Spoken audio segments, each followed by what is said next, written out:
شاہ جہاں اور تاج محل۔ شاہ جہاں جہانگیر کا بیٹا اور اکبر کا پوتا تھا۔ کسی معمار یا عمارتی ٹھیکیدار کا نور نظر نہ تھا، نہ کسی PWD والے کا مورث اعلیٰ تھا، جیسا کہ لوگ اسے اتنی ساری عمارتیں بنانے کی وجہ سے سمجھ لیتے ہیں۔ تاج محل اس کی بنائی ہوئی عمارتوں میں سب سے زیادہ مشہور ہے۔ اس کی تعمیر میں 12 سال لگے اور کروڑوں روپے صرف ہوئے۔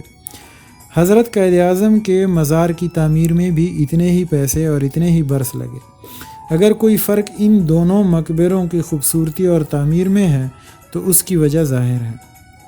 شاہ جہاں کے زمانے تک فن تعمیر اور نقشہ سازی میں اتنی ترقیاں نہ ہوئی تھیں۔ پتھر وغیرہ ڈھونے، گھسنے، چمکانے وغیرہ کے طریقے بھی پرانے اور دیر طلب تھے۔ مشینی گاڑیاں اور بجلی کی سریع الرفتار مشینیں بھی ایجاد نہ ہوئی تھیں۔ ایک بات یہ بھی ہے کہ قائد اعظم کروڑوں آدمیوں کے محبوب تھے، جبکہ ممتاز محل صرف ایک شخص کی محبوبہ تھی۔ بہی ہمہ اس زمانے کے اعتبار سے ہم تاج محل کو بہت اچھی عمارت کہہ سکتے ہیں۔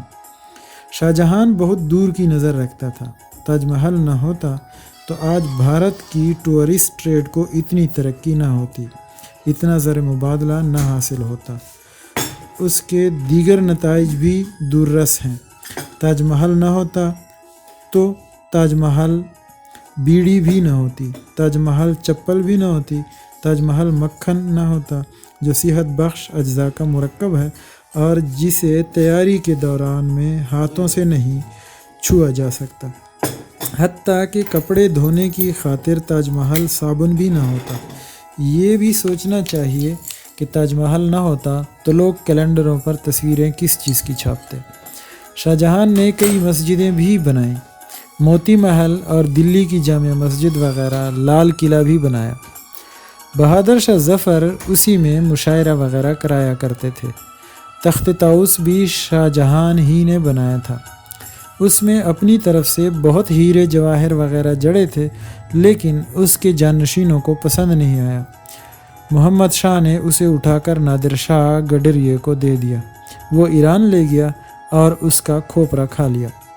شاہ جہاں کا زمانہ امن کا زمانہ تھا، پھر بھی اس نے چند فتوحات کر ہی ڈالی۔ تاریخوں والے لکھتے ہیں کہ اس زمانے میں چوری چکاری بھی نہ ہوتی تھی، رشوت خوری بھی نہ تھی۔ خدا جانے اس زمانے کے اہلکار کیا کھاتے ہوں گے۔